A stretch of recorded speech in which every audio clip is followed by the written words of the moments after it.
The Wartime shmup is nothing new. As far back as 1984, Capcom had been making arcade shooting games based on the Pacific and European theaters with its popular 1940X series. But they're not the only ones with great ideas when it comes to wartime shmups, and Psikyo's alternate reality Strikers 1945 games may just be on par with, or, dare I say it, better than Capcom's long-running series.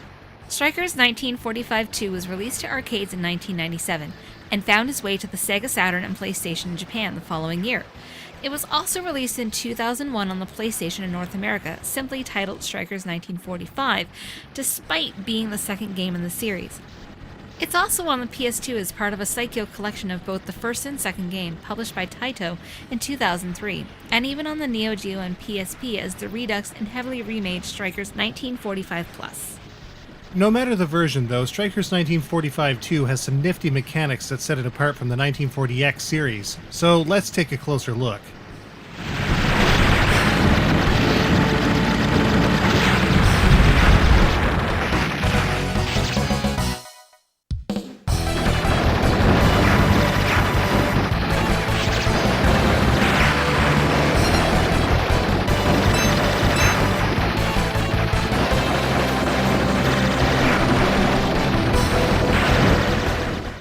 Starting out, Strikers 1945-2 gives players a nice amount of choice when it comes to the planes it features, with a total of 6 planes, each with unique movement rates, weapons, special attacks, and support.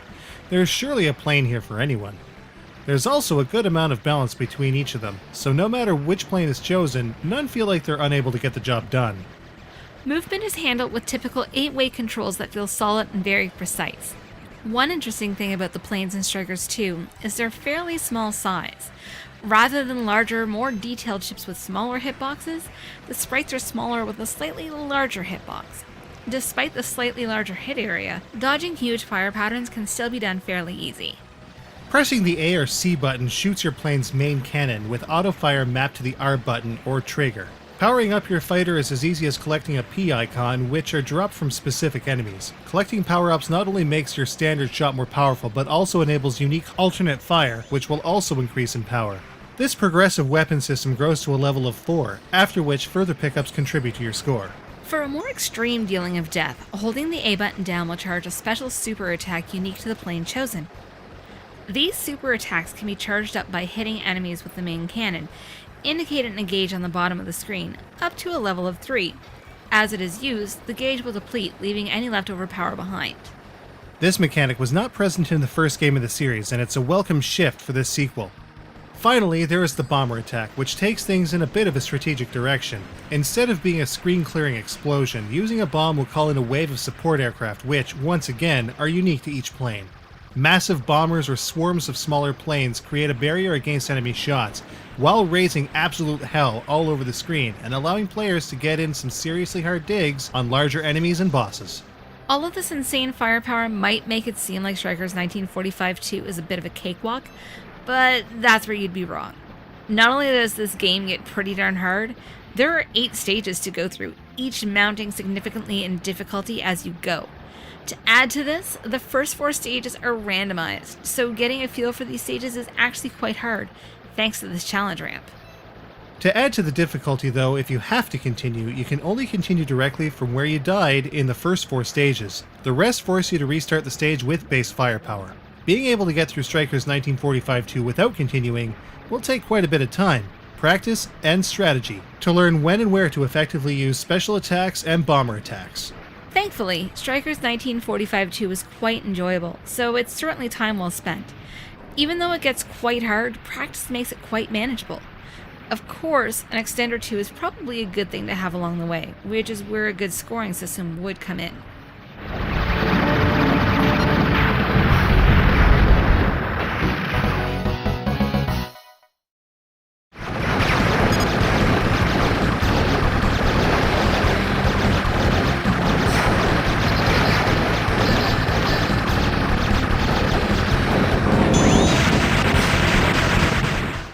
Unfortunately, there just isn't that much to the scoring in Strikers.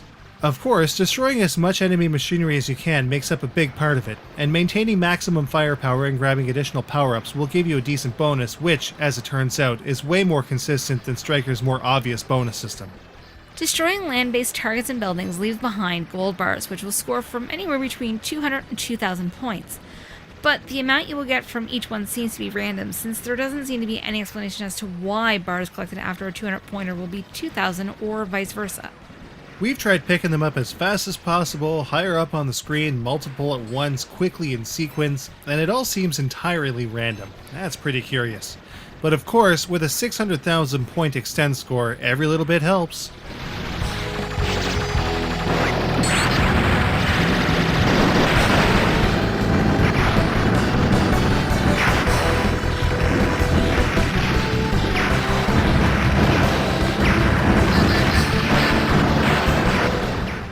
For a shooting game from 1997, the visuals in Strikers 1945-2 are a little on the plain side, with maybe a little too much in the way of pre-rendered sprites rather than pixel art, but everything is well animated and decently detailed, so that's not really such a big deal.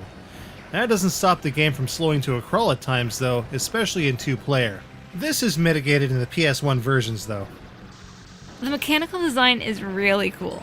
Most of the end stage bosses have really cool transformation sequences, which are not only pretty surprising for the alternate time period they're represented in, but also fairly cool to watch. The bomber attacks are really awesome to watch too, with huge planes, swarms of support fighters, and up-close and personal loops and rolls of your fighter while it all happens. Some pretty sweet stuff. Sound-wise, the music in Strikers 1945-2 is pretty catchy, with that typical Psikyo flair reminiscent of their other titles such as Gunbird. It's also very well sampled, making the OST fairly listenable. Unlike many other Saturn and PC Engine CD games though, it's not presented in Redbook audio, which means you can't just pop it into your CD drive to listen, but it's still great nonetheless. Meanwhile, the sound effects are as you would expect from a game like this. Solid explosions, non-invasive shot and alert sounds, and the engines of your plane sound pretty decent when your bomber attacks are used. All around, it's great. Another neat thing that Strikers 1945-2 has is a full gallery of all the real-world planes that are used within the game, each with a pre-rendered video and spoken narration of their origins and in-game abilities. It's all in Japanese though, so you'll have to look up a translation guide or brush up on your comprehension skills if you don't have a handle on the lingo. Finally, as with a lot of Tate-style games on the Saturn, there are 3 different ways to play Strikers 1945-2. Original 1, which is clipped at the top and bottom of the play area. Original 2, which shifts according to your movement. And of course, Arcade, which is the true Tate mode. Lots of choice for people of all screen types. So, how does Strikers 1945-2 stack up? Let's take a look.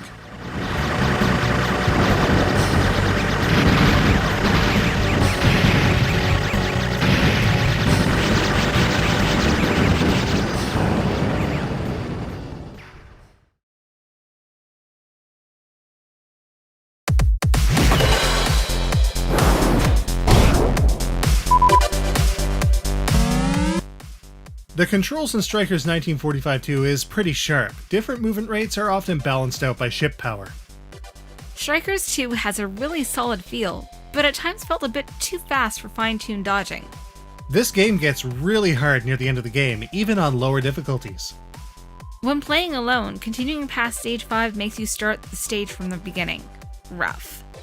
At 8 stages, Strikers could have been too long, but the shorter stage length makes for a decent playtime. The randomized first 4 stages also makes it a surprise every time you turn it on, and slightly raises replay value. The pre-rendered planes look a little plasticky, but otherwise are well animated and well defined. The boss transformations and bomber attacks are flashy and a lot of fun to watch. The OST, while not Redbook audio, is very well sampled and, with that trademark Psikyo style, is pretty good. The sound effects aren't especially memorable, but fit well enough regardless.